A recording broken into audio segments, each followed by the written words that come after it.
Hey yo, salute to the people. It's a social forecast. Salute to all my subscribers. Shout out to everybody else passing through.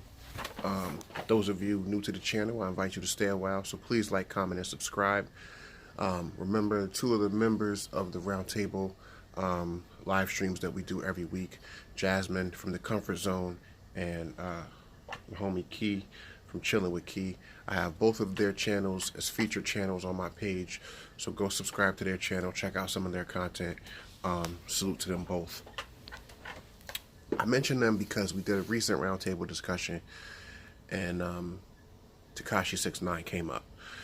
Now, this is the final update, the final chapter of Tekashi69 on this platform. He's pretty much done. Unless there is a crazy new development in this story, I'm pretty much done talking about the whole issue. Reason I'm mentioning it for this one last time is because, as everybody knows by now, it appears the boy's snitching. It appears, it appears him finally realizing that he's not built for the type of lifestyle that I guess he was promoting, advertising, putting out there. I believe it seems like that finally caught up to him. It's a whole different thing when you talking a certain way, you on records and you on tour and on stage and you in interviews. But when you're actually behind that wall, and then depending, if you're certain celebrities, when they get arrested for different things, a lot of celebrities, they won't put them in general population. A lot of celebrities, they'll put them in solitary. A lot of times for their own protection. I don't know where Tekashi was housed because I wasn't that interested in that part of the story that we've all been following for the past several months now. I only mention that to say sometimes when you're away from all of the hoopla, the lights and the cameras and all of that social media shit, you actually have time to sit back and think about your life and your family. Maybe he decided whatever he was facing as far as time goes for the charges that he was facing. Some people saying 30 plus years, some people saying 40 and close to 50 years. Maybe he figured whatever they were offering him, even if it was only half that time, he figured it was better, to come out, be able to come out and have somewhat of a life after this whole thing is done. Now, I'm sure it's going to come out in the next coming days, maybe weeks, exactly what it was that he agreed to, exactly what the terms of the plea agreement was. Sentencing is scheduled for next year, and at some point before that, I'm hoping we find out what it was he was offered. This type of information has a way of leaking out to the public when you're talking about high-profile cases, people who are in the public eye, celebrities, public figures, what have you. So I'm sure that pretty shortly we're going to find out exactly how much time he agreed to. But keep in mind, too, before I get into why I'm mentioning this, keep in mind that a plea deal between the prosecutor's office and whatever defendant and or defendants is really a rubber stamp, because at the end of the day, they could get into court on the day of sentencing and the judge can say, you know what, I reject this whole plea deal. You pled guilty, I'm going to sentence you to XYZ. Because the judge does maintain that discretion to be able to do that. Everybody knows when they accept a plea deal, it's really just a recommendation by the prosecutor. At the end of the day, the one risk you take in accepting a plea deal and agreeing to certain terms is that when you actually are in court in front of that judge, depending on a lot of different factors, that judge can say, you know what, I reject this plea deal.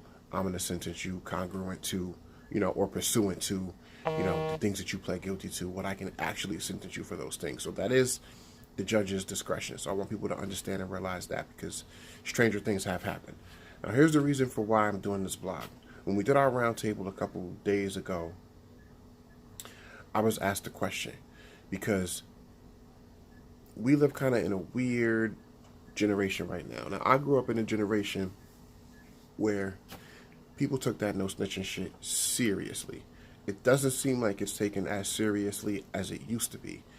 Now, I was asked a question on the roundtable, if I was Tekashi69 and I was in this exact same situation, would I just do the stand-up thing, take the time and just, it is what it is, or would I actually say, you know what, I'm going to cooperate, I'm going to snitch, I'm going to take a deal, because I'm not trying to do all this time that I'm facing? And my answer is kind of like it's a two-part answer.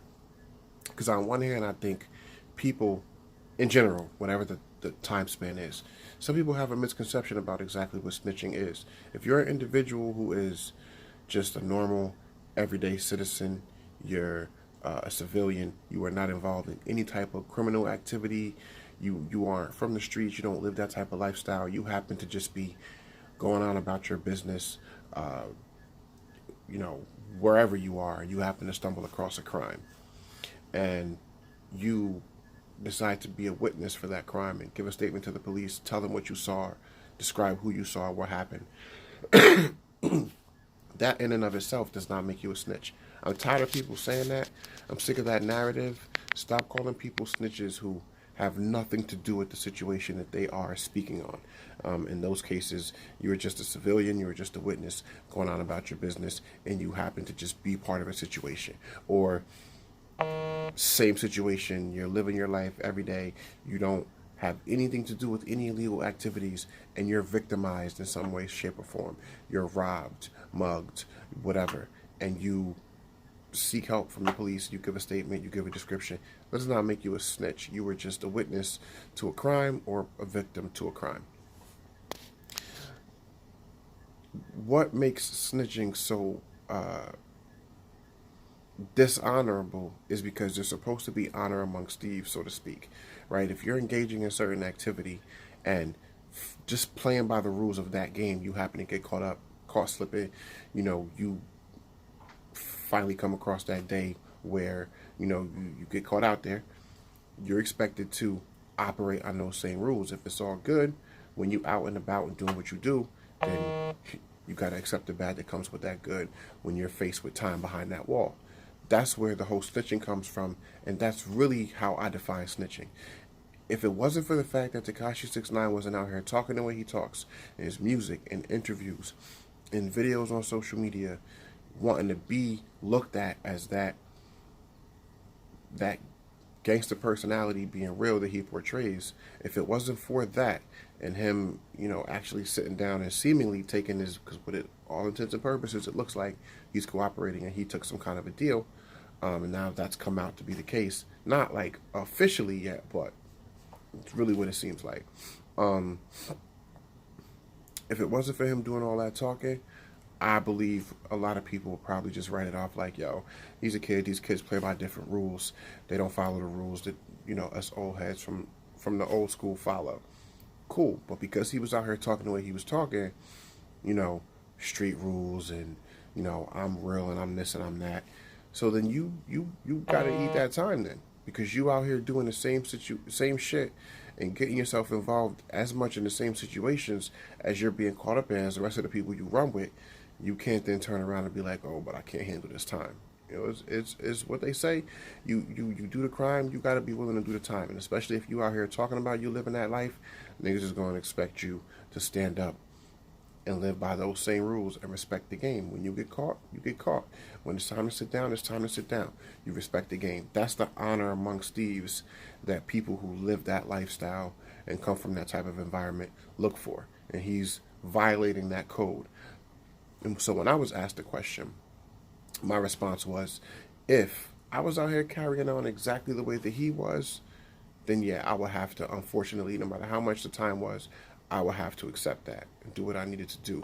Because the problem is, unless they plan on shipping him off into some Club Med type, super segregated protective custody type of situation, he's going to have a problem with whatever time he ends up getting, because it's highly unlikely that he's not going to get any time to actually serve. No way that the deal he made is going to be like a time served situation. There's no way. So he's going to have to seriously consider being in protective custody for the entire time that he's going to be on his sentence, whatever that ends up being. And then he restricts his movements, being able to move around and, have the same types of freedoms behind the wall that the inmates and general population get to enjoy. Or he's going to have problems. He's going to have people trying to get at him. He already had, people associates allegedly trying to kill him, trying to put a hit out, he's going to have more of the same issues once he gets to where he's going, because the COs and everybody involved in those correctional facilities will definitely show paperwork and will definitely talk to the other inmates and let them know exactly why it is you're there. This is a high profile case, so people are going to know anyway. But that's the way it works in these types of situations. You go to jail, a lot of times before you get through processing, people know who you are, what you did, why you got in there. It's almost like a background check for fellow criminals. That's information moves very fast behind the wall. So I wanted to touch base on that. They about to sit Tekashi down for a long time. Even if he doesn't sit down for more than 5 or 10 years, some crazy shit happens where he manages to get out in the next few years, his career is over, because what he built his career on, what his music professes about him, is that he's a stand-up street dude. Once you are perceived to be a snitch, you can no longer operate in that space. So that part of it's going to be finished. It'll be interesting to see what happens, and if he does get out in the next few years, to see what he's going to be able to do. Even without the situation surrounding the whole Tekashi thing, even you look at a Bobby Shmurda, who did the stand-up thing and sat down even longer so that his team could have a chance to get out. This music industry moves fast. Social media, this microwave society that we live in moves very fast. Bobby Shmurda was stupid hot before he got arrested and had to sit down. So these past few years that he's been, out of the loop, and these next coming years when he's getting ready to get out, will he be able to get himself hot again? What will be the climate of the music industry? A whole different thing. So when you're an artist, and when you do music, hip hop, R&B, whatever, and you find yourself in one of these types of situations, it's very hard to get back on track with your career. We saw this happen with Beanie Siegel, and he was never the same after, the repeated stints that he had to do behind the wall. But anyway, let me know what y'all think about the whole Tekashi thing. How do y'all define snitching? Is it exactly how I explained it and laid it out? I feel it is. A lot of people who are from the type of environments that I grew up in and that I was born into but got out of, they seem to concur with my assessment. But interested to know, because it is a perception thing. You know what I'm saying? Is he a snitch? Is he not? If he is, does it matter? Is it so what? How do y'all feel about it? Like, comment, and subscribe. I don't pretend to know everything. Just know what I know. And I'll see y'all in the next one. Peace and love.